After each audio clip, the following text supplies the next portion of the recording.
अस्सलामुअलैकुम and welcome back. कैसे आप सब लोग? उम्मीद है सब खैरियत से होंगे, ठीक ठाक होंगे। तो आज की वीडियो में मैं आप लोगों के साथ विंटर की क्लीनिंग शेयर करूंगी। डीप क्लीनिंग आहिस्ता आहिस्ता मैंने स्टार्ट कर दिया क्योंकि विंटर में अब आपको पता है मौसम बदल रहा है, तो चीज़ों को कुछ चीज़ें रखनी है, कुछ निकालनी है। जैसे कपड़े हो गए, कुछ कारपेट्स वगैरह थे उनको वॉश करवाना था, वो आगे विंटर में काम आएंगे, वो बिछाने करने हैं।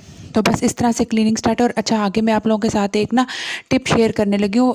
पानी की वाटर बॉटल्स जो होती हैं या जो गैलन जिनको हम बोलते हैं, बड़े वाले जिनमें हम पानी भर के लाते हैं, वो किस तरह से हम लोग अच्छे इजीली वॉश कर सकते हैं घर में ना। तो आज वो भी आप लोगों के साथ आगे शेयर करूँगी, तो वीडियो को एंड तक ज़रूर वॉच कीजिएगा। यहाँ पर था जी सुबह सुबह का टाइम और हम लोग जा रहे थे आज अजहान को स्कूल छोड़ने के लिए। और आज एजल फर्स्ट टाइम हमारे साथ अजहान को स्कूल छोड़ने जा रही थी, क्योंकि वैसे मोस्टली वो अजहान के स्कूल टाइम पर सोई होती है, लेकिन आज वो जाग रही थी और अजहान ने भी ज़िद की कि आज एजल को साथ लेके जाना है स्कूल। तो फिर हम लोग उसको भी उठा के साथ ले गए, वरना मैं और एजल तो घर ही होते हैं और उसके बाबा ही उसको पिक एंड ड्रॉप करके वापस आ जाते हैं। तो यहाँ पर बस हम उसके स्कूल के पास पहुँच गए थे। अच्छा, जैसे मैंने आपको पहले भी स्टार्ट बताया कि आजकल मैं क्लीनिंग में जो है वो लगी हुई हूँ, तो यहाँ पर मैंने जो है ना वो आज एक कारपेट वॉश करवाना था। ये कारपेट वॉश करवा रही थी क्योंकि ये मैं ना विंटर में अपने कमरे में बिछाती हूँ और समर में मुझे इसकी ज़रूरत नहीं होती, तो मैंने इसको बाहर हॉल में बिछा दिया था। अभी मुझे इसकी ज़रूरत है, मैंने कमरे में बिछाना है, तो साथ ये मैं वॉश करवा रही थी। साथ ही मेरी मेड ने जो है वॉश मशीन भी लगाई हुई थी और कपड़े भी जो है ना इधर वॉश हो रहे थे, क्योंकि गर्मियों के अब जितने भी कपड़े हैं वो सारे वॉश करके मैं समेट दूंगी और फिर विंटर के सर्दियों के जो कपड़े हैं वो निकालूंगी। तो बस आज मैं उसके साथ लग के ही काम कर रही थी, दोनों ने मिलकर ही हमने जो है वो आज सारा काम किया। कारपेट भी हमारा जो है ना वो अच्छे तरीके से धुल गया था और बहुत अच्छा साफ़ हो गया था। अब ये होगा ना कि पूरा जो सीज़न है ना वो कारपेट साफ़ रहेगा, फिर इसको मैं अपने रूम में बिछा लूँगी, क्योंकि रूम में मेरे जो है कारपेटिंग नहीं हुई हुई फ़र्श है, तो जिसकी वजह से जब बच्चे खेलते हैं सर्दियों में तो ठंड होती है, हीटर वगैरह लगाते हैं हम लोग रूम में ही, तो फिर ये होता है कि कारपेट पर बैठ कर ही जो है ना वो टीवी वगैरह देख लिया, साथ ही हीटर के पास बैठ गए, या जो भी काम करना हो फिर हम कारपेट पे ही उधर बैठ के, और बच्चे भी अंदर ही कमरे में ही खेलते रहते हैं।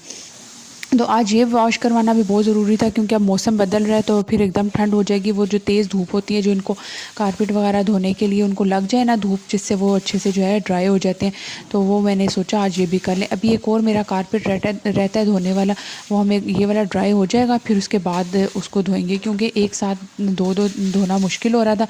साथ में इतनी ज़्यादा जगह भी नहीं है जहाँ पर फैलाएँ या उनको ड्राई करें या उनको बिछा कर धोएँ। तो बस ये था कि यहाँ मैंने जो है ना आज पीछे ही गली में डलवा के कारपेट तो अपनी मेड से सारे कारपेट वॉश करवा लिया। फिर उसके बाद जो है वो कपड़े भी आज वॉश हो रहे थे, घर की सफाई वगैरह भी हो रही थी। ज़ाहिर है जहाँ से कारपेट उठाया था वहाँ इतना ज़्यादा मिट्टी थी नीचे, ऐसे लग रहा था जैसे कभी इधर से झाड़ू लगाया ही नहीं है, लेकिन वो कारपेट के नीचे जो एक उसकी मिट्टी की तय होती है वो थी, वो सारी सफाई उधर की भी करनी थी, वो भी सारी आज उसकी भी डीप क्लीनिंग की। उसके बाद मैंने और हम दोनों ने मिल के जो है ना, मेरी हेल्पर ने मेरे साथ मिल के हमने इसको दीवार के ऊपर डाला, और बहुत ही जो है ना हमें मुश्किल से भारी हो जाता है गीला होने पर, लेकिन हमने जो है वो आखिरकार जो है अपने मिशन में कामयाब हो गए, इसको डाल लिया। और उसके बाद इसको ऊपर से भी जो है ना सही पानी डाला, तो बहुत अच्छा उसने कारपेट साफ़ कर दिया था। फिर बस यहाँ पर जो है वो मैं आपको आज बताती हूँ, ये जो पानी के गैलन होते हैं बड़े वाले वो भी किस तरह वॉश करने हैं, और जो पानी की छोटी बोतल्स होती हैं वो किस तरह वॉश करनी है। तो ये जो गैलन वगैरह थे ना, ये हम लोगों के एक तो दूध भी लाने करने के लिए इस्तेमाल होते हैं, हमारा वीकली दूध जब आता है इसमें ही आता है।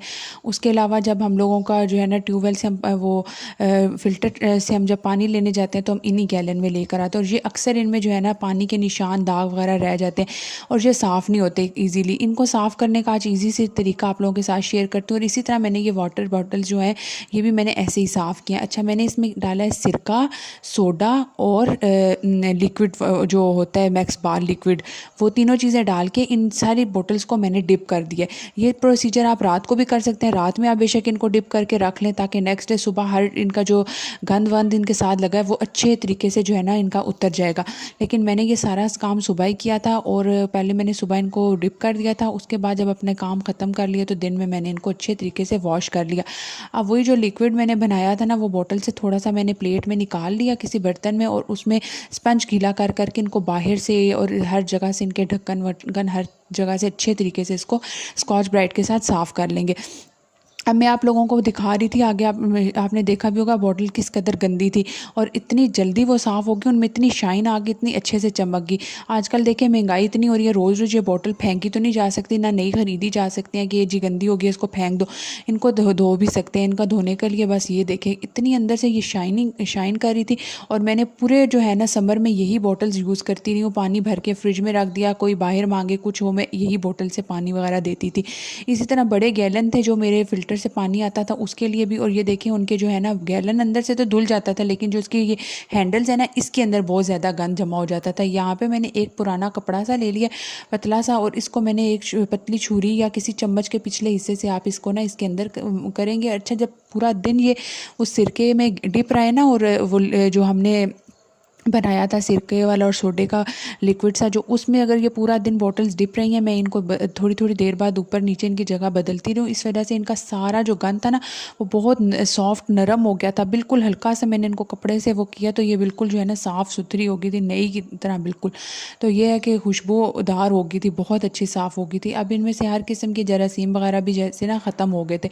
तो अब इसको जो है ना ये हमारी पानी के लिए बिल्कुल रेडी है, साफ़ है। ये देखिए अब एक मैंने बिल्कुल साफ़ कर ली और दूसरी को देख लें वो कैसे गंदी है। अब उसको भी मैं अंदर से दिन पूरा मैंने डिप किया रहा है उसको, लिक्विड जो हमने एसिड बनाया हुआ था उसमें डाल के, और उसके बाद अब शाम में मैं इनको जो है ना अंदर से अच्छे तरीके से वॉश कर लूँगी। इसी तरह एक दफ़ा एक कपड़ा लगा के मैंने इसको जब छुरी से कपड़े को अंदर किया, क्योंकि उनका सारा जो गंद था ना वो उनका बिल्कुल हल्का हो चुका था, मेल्ट हो चुका था।